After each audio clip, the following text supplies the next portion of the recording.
I don't know if my takes are controversial or if it's like normal. I feel like a lot of these takes will be agreed upon. I think Gen.G and BLG are obviously the best two teams. However, there's an S plus and an S in this. And these two teams have very different styles. Gen.G is like not slow, but they're a very map-heavy team. You could see it in Game 1 versus T1, right? If you want to see some of the best macro all year long. Like, their lane assignments are crazy. Their way of swapping out lanes is really good. Their biggest strength is obviously macro. I don't know who calls it, but their lane assignments are just on point. And I think not having Doran and Peanut, I thought would be a bit troublesome for them, because I feel like Doran and Peanut probably ran a lot of it. But Lehens, I think, is actually the voice. And Kiin and Canyon are just individual upgrades. The problem with Gen.G is if you look at their team, I think Pace he's underperforming a little bit. His finals was okay. Against Humalife, he was also alright. Against Damwon, he was really exposed. Pace, to me, I've never seen him in this kind of form.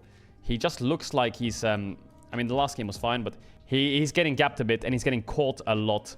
I don't know if it's the meta shift, because last year... What was the meta last year? It was like Zeri Aphelios meta. This year, yeah, still a bit of Aphelios, a little less Zeri. But when I wonder if it's the support meta as well, because early on they were playing a lot of Aphelios Melio, weren't they? I swear they just mained Aphelios Melio every game, didn't they?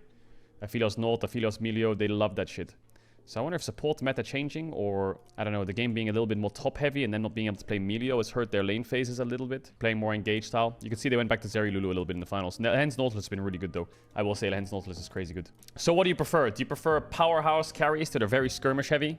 And a jungler who, I think Shun has like a very, not unique champion pool, but the way he plays champs like Vi, Kindred, Xin Zhao is very aggressive? Or do you prefer consistent macro? I think there's two big style clashes here. And it's up to you which one you think is better. I personally think BLG style's better. I don't have any faith in Pace. If I was to put these two teams up against each other, I feel like BLG is going to smash them through bot. And their jungle bot play is better than Gen.G's. I also think the macro game only gets you so far when it comes to dodging lanes. Because the problem is, if you watch how Gen.G dodged lanes against T1, they dodged lanes very heavily, but they didn't do it early on. They did it around 6 or 7 minutes in. I mean, the way they played this lane swap was crazy. Like, I can just run it through real quick. Like, if you want to ever see insane macro, you can see it right here. Look, Rumble is a great weak side champ, in a sense, where he, like, obviously he can just clear ults, wave with ults, right? What they do is they push out bot, and then they swap their bot lane top, which is a really good timing, because... what happened in this game? They want to catch out Aatrox, because what happens is Rumble crashes top wave, it's pushing into Kalista or something, or like Zeus wants to catch it, and then obviously what they do is they pincer him a bit with their bot lane, they kill the Aatrox by catching him off guard. But then you would think that Rumble bases and goes bot, but he doesn't, because he has no ult. So they put Corki bot to clear the wave with rockets. So T1 can't cross-map bot, because Corki's just one-shotting the wave, and he's just farming with ult. So they can't go on him. Rumble catches mid-wave, and then by the time Rumble comes back bot, Nautilus is already based and is laning with him. And then I think Rumble ults the next bot wave, so you'll see him here. Rumble then is alone on bot. He's going to run bot, ult the bot wave, and then base and run topside for grub. And like, the way they played their lanes was crazy.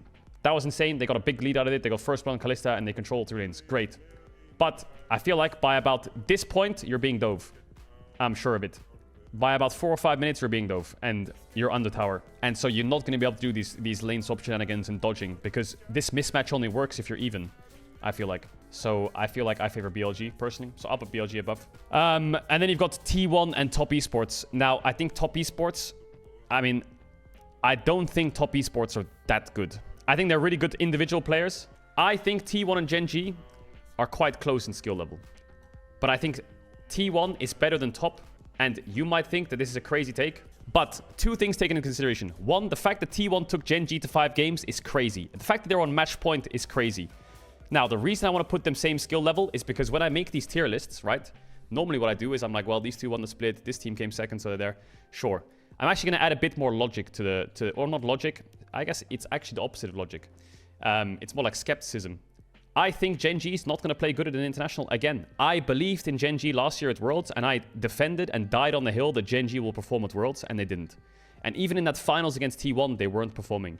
I think Pace is weak, and I think T1 is just as good as Gen.G. But I think Gen.G, the problem is, again, it's 2 different styles. If you watch the way T1 plays, the reason I'm putting them below Gen.G still, even though I think Gen.G is probably going to choke and T1's probably going to play better than them in the international, is Gen.G has a really good early to mid game macro. T1, their early game is bad. They are just bad. Their early game's bad. Their mid game is average. Their late game's insane. Their early and mid game is pretty shit. Like, they're not that good, honestly. I think T1 is the best comeback team in the world, though. They are. They're just the best comeback team. They will go down 2k. They will play team fights perfectly. They will go down 3k. They will see the best Baron angle you'll ever see in your life. And then when they can get to the late game in an even state, T1 takes over. And that's what you'll see throughout the whole finals. Like, they'll lose the game, go down early, and they'll find ways to defend, stall the game, find correct fights. Like, that's what you saw. Like, even here, this game 1 should have been over ages ago. But the fact that T1's still in it, despite losing almost every dragon in kills and fights, they just sneak away Barons, they gamble the game on dice rolls, and the fact that they have the balls to make those calls, I think that it's really hard to beat them. You know what I'm saying? So I think T1 Gen.G, I would put them both in the same tier. That's my opinion. And you can say, well, Gen.G won, la la la, T1 fanboy. But yeah, I think the way internationals have gone over the last few years, T1's plot armor, their comeback potential, Gen.G choking, Gen.G's early mid-game macro being really strong. I think Paze is looking weak. But I will say a weakness I've seen from T1 is Zeus, man. Your champion pool is flashy and cool, but honestly, at the start of the split, I used to joke a lot that Zeus would get caught. And I actually argued that Zeus was the best top in the regular season because his laning phase was incredible. I'm not even kidding, and you can laugh at me for this, but his lane phase was unbelievable. He would blind pick Aatrox every game, he'd win his lane, he'd counter pick Aatrox denials with Yone. It was hard to play against this guy in the early lane. In the early season, sorry. So all throughout the early season, this guy was stomping everyone. You get to around the mid part of the season, right? And Zeus is getting caught, and he's getting caught. And you might think, Caedrel, well, everyone gets caught now, and then you just make a mistake. I'm not kidding when I say he gets caught.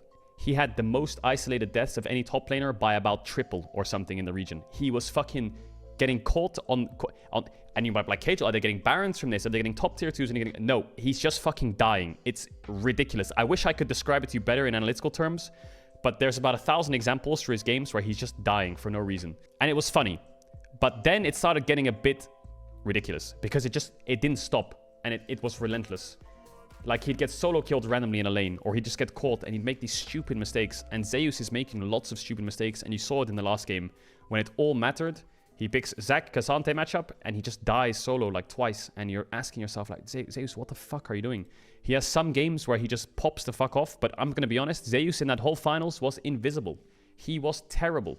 So that's why I can't put them above Gen.G either, because Zeus was just absolutely outperformed. I don't want to get on the hype train that Kiin's the best top in the world, though, because a lot of people I saw were like, oh, Kiin 369 best tops in the world. I'm not saying Zeus is better, but Kiin is a Cassante main. His Cassante is crazy. I won't disagree with that. His other champs are okay, but his Cassante, obviously you can't look at these stats and be like, wow, he's insane. Because obviously Gen.G went basically almost undefeated, so it's pretty easy to look good when there's a lot of green on the screen, so don't get baited by that. But his Cassante is insane. Probably the best Cassante in the world. Does that make him the best top in the world? Yeah, I don't think so. Like, he had some great performances. I think he's definitely... You can argue he's the best top in the world next to people like 369 and stuff. But I feel like Kiin is like that guy where the rust has been shaken off him, you know? Like, you saw him in an international in 2018 or some shit, didn't you? And then you never saw him again. He just disappeared into the depths of LCK regular seasons, finishing 6th and 5th and 8th and 9th and 10th. And now he's come back on a resurgence. The Kiin hype train is full fucking force. It's been 6 years since he's been in international. He's never won a title. He finally won it. The train's going crazy fast right now. And I'm just trying to be like, yeah, guys, slow it down. Like, he's really good. But please don't do what you did last time in, like... oh, yeah, it was a Worlds last year. I'm saying KT. Sorry. But please slow it down. Yo... Kiin last year at Worlds was bad. He wasn't that good. The problem with Kiin is the community puts this sentiment that he's like the best top in the world. He gets to an international or he gets somewhere and he plays average. And everyone's like, oh, he's so trash. And it's not his fault. I feel like people put the expectations so high. And it's starting to happen again. Where everyone's like, fuck, this guy's insane. So I'm like, listen, he's insane, but yo, calm it down a bit. So that's how I would rate the top 4 LCK LPLs. I feel like BLG is probably going to run MSI. I feel like Gen.G, if they don't choke, is a really good answer to them. If T1 beats BLG, I'm going to be really surprised. But I don't think they will get stomped. I think it'll be close. It'll be close.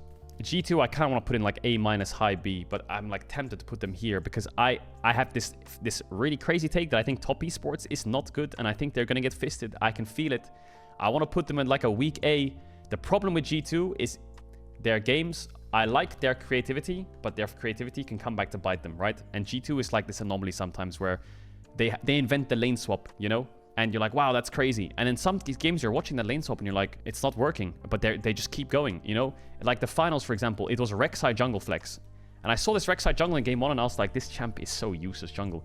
But then they went the game, and they kept flexing it, and they kept flexing, and the Rek'Sai still looked useless, but not invented. Sorry, chill out, wrong word. They kept playing this Rek'Sai jungle, and I was like, this champ looks useless. Like, why are they playing Rek'Sai jungle? And they just kept like kind of proving it wrong by having strong players benefiting from the Rek'Sai flex or something. I didn't get it. I personally think Fnatic underperformed like shit in that finals. And I think they should have lost game 2 as well, G2. I think G2 should have been... You can say G2 is going to go Golden Road and they're really good. I think G2 should have lost game 2 as well. I think it should have been match point for Fnatic. Like, that game state was hard for G2. It was hard. There was like a point where the game turned a little bit, but I feel like Fnatic kind of lost it a bit. The game was great. The Sion was useless. The Kalista was... Like, I think G2 overplayed it a bit. Fnatic overplayed it a bit. Because they're on Soul Point. They're scaling really well. They're already on Strong. Like, all the gold lead was on Volibear. I think Fnatic threw this game away. Like, the game was really good. They were winning. They got some good kills. And then they go towards Baron. But Fnatic runs this game. This should have been match point. But they make a mistake by overstaying bot. They get caught. And then I think Fnatic do some kind of Baron. Is that now? No, G2 just randomly end because of this play. But there was a Baron where Fnatic fucking trolled. Yeah, Fnatic are in full control until this fucking Baron. Here. This Baron was crazy. So, IMO, I think G2 is a good team. But people are... How do I say it? I don't want people to overhype them either. Because some of their wins are fucking... robberies. Sometimes. And their creativity can come back to bite them. Like this Sion lane swap game that they did. It actually put Kalista in a great spot. And...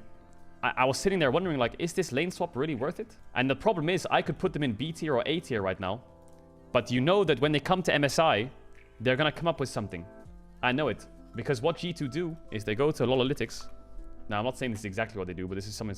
They look at tier lists, they look at win rates of champs. They see, like, you know... They see, like, what's high win rates, you know? Like, Galio top is fucking high win rate. Cassio top's fucking high win rate. Skarner is not enabled. Already on Soul top's fucking high win rate. Can we flex it? Let's try it in scrims, you know? Let's play this in scrims. Give it 3 games. If it works, we'll play it. You know, that's what they're going to do. So they're going to come to MSI with some weird-ass picks, you know?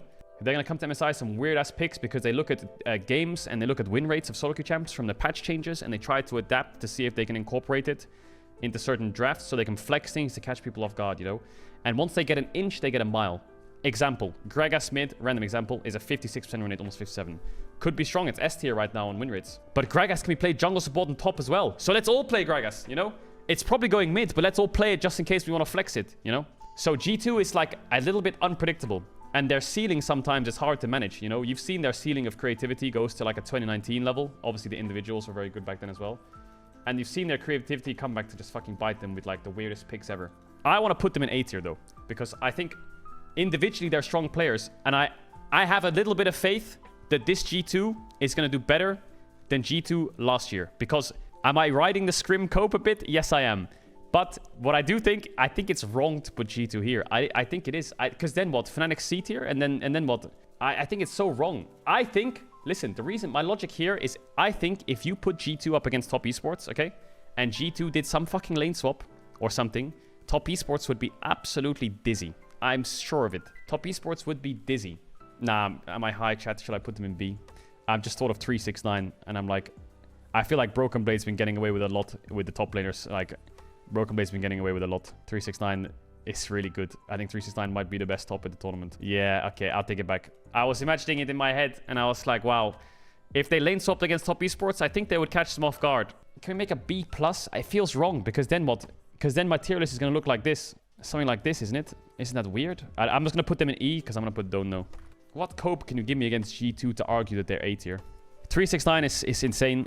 Tian Yike, I mean, Tian is like... The problem with Tian, this is why I'm feeling like G2 is near TS, is Tian can just lose you a game. He can. It's been happening for years where Tian can just lose a game for free. Like, he just does it. There's games where he just fucking runs. Like, and I'm not even kidding. Where he just full sends it. Like, he's a good player, but some of these games, he just fucking loses it. Even at Worlds, when he was with TES in Season 11, he would just run the games down. It was crazy. If he's not feeling it, he just... It's ridiculous. He just doesn't show up. Caps, Cream, I think Caps probably favored, even though I think Cream's insane. I mean, maybe they're even, actually. And then bot lane, I mean, Jackie Love Mako is really good. Yeah, I mean, I guess top esports are better, but it feels weird to put G2 down this far. Bro, there's so many like things that you can't really take account for, you know. The support matchup swung me. I think Mako is really good. I'm a Mako enjoyer. I feel like Mako, Mickey X. Listen, Mickey, love you lots. Mickey, sometimes Mickey's had slumps throughout the year, I think. I think finals in winter was one of them. I don't remember his finals this split. Was his finals this split also a bit rocky? No, he looks like he was good this split. Anyway, Mako's really good. And I would say they're slightly even, but I think Mako has been... Like, Mako was the decider in the whole reason they won against BLG even one game. Like, if Mako didn't play the way he did, they would have lost this game even though they had leads on Jackie Love. I'll say Mako. I'll put them here then. I guess. It just looks weird, doesn't it? It just looks weird. I'm sorry if it looks like I'm backtracking, but I haven't prepared this segment, you know? This isn't pre-recorded, and this is done on the fly, so I'm kind of thinking out loud a bit. I wish I could have, like, gaps in them, you know? Like, I could have, like, a team, like, over here, you know? Just so it, like, made more sense instead of being, like, a full division below. The LCS one is really weird in my eyes, because FlyQuest was the better team from regular season, and they should have probably won. You get to the finals, and TL just gaps them really hard because just decided he's the GOAT. Yeah, played really well this series, and Appa, like, came in with a good plan of just blind picking Taliyah, and I think their mid-jungle just played really well. You can hate on Appa for his champ pool, but his champ pool is really meta. Taliyah, Aurelion, Sol, Ziggs. His Tristana is disgusting, but Aurelion, Taliyah, Ziggs. And that's it. And I feel like Ziggs is not really that meta, I guess, but I feel like Appa is in the same realm as what Malrang was in. You know how Malrang came to Europe and everyone was like, he's going to be exposed. He's going to be exposed. He has a small champ pool. All he does is gank and flip the game. And it took a year, and then fucking they won summer anyway. I feel like Appa's in the same spot where it's like, oh, you just ban his one tricks. You just ban them. You just ban his Aurelion Sol. You just take away Ziggs, and then he's fucked. He just won the split. Like, what do you want me to say? And yeah, I feel like they're a safe bet. I also feel like the main thing why I like Team Liquid is I think them getting Impact did so much for them. Because I feel like you have Impact and Core JJ on your roster, you're safe. Lane swaps, macro, VOD reviews, you're safe. You have Impact and Core JJ. Just fucking listen to them. So I feel like at internationals, I would feel like having those two on your team is really big. Of the four, I kind of want to give TL a bit more credit than maybe some people will give them due. Because I can see an argument. Now, I didn't watch the PCS finals. I only watched a little bit of it, I think. But I'm sure people are going to argue PSG over TL. PSG probably beats them, la la la la. I want to put TL over PSG. Because, I mean, I haven't really watched the PCS finals, and I get it that there's Maple, Betty, and fucking Junjia. But I think Core JJ Impact, Umti's a good jungler. They have, like, this Korean style going on, where, you know, Impact, Core JJ, like, leading the team. Appa with a small champion pool doesn't get exposed, and Yeon's been playing better. So, yeah, Yeon's been playing a lot better. I feel like Yeon was a massive weak point last year, wasn't he? I feel like Yeon was completely AFK. I don't know if he got better or something. Also, I feel like Summit was, like, the thing that was not holding them back, but Summit was so inconsistent, wasn't he? I feel like Summit could win you or lose you the game, and sometimes towards the later end of the year, he would lose you the game. Coin flip is the word, yeah. But Impact's just a fucking rock, isn't he? He's not going to win lane. He's not going to lose lane. If it matters, he's probably going to solo kill the enemy top. Just don't worry. Top's fine. And I think that stabilized TL a lot. Maybe I shouldn't rate PSG, because I'm not sure. Okay, here's the deal. I won't put PSG in his tier list, but next week, we'll have a little look at the PCS finals, and we'll give a proper... I'll say it on stream where I think they should be. I think TL is probably better than... I think all three of these teams should probably be in C tier. Maybe TL could be up here, but... Actually, no. I think Fnatic and G2 was close, wasn't it? But Fnatic just looks... Fnatic, from watching Fnatic all year, I think Fnatic's a very momentum, emotionally team, you know? They were one game away from not being here in the first place. They should have been 2-0 up in the finals. Like, they're an overall average team, you know? They're decent. They've got strengths. Their bot lane strong. They've got weaknesses. I think Oscar's been having a really tough year. But their biggest strength is Jun, I think. Humanoid's pretty good at internationals. Razork's pretty good. Noah, I'm sure, will do decent. I don't really want to put them any higher than C. I think they'll do all right. They should get out of play-ins. Anything above getting out of play-ins is probably really good for Fnatic. FlyQuest. I don't even know where to put FlyQuest. FlyQuest were the chosen ones, weren't they? FlyQuest's top side's good. But I feel like... I didn't watch all LCS, but I feel like what I get from FlyQuest is this team is a bit led too much by their top laner. You know? And I think Bwipo's really good. And I'm not saying he shouldn't take, like, a main voice or anything. But I feel like a big driving voice or, like, force especially for Fly is their top lane. And their bot lane doesn't seem like that big of a carry threat or, like, something that's gonna stomp you in lane. Is it Masu, right? I don't feel like they're... Like, his stats are pretty shit. Like, I don't feel like their bot lane is going to dominate you. Maybe in mid to late game team fights, but I think their early game is driven so heavily by their top side. And that style just isn't that good in an international, I think. When you're going up against bot lanes like Jackie Love and Mako, Guma Carrier, fucking Pace Lands, Elk.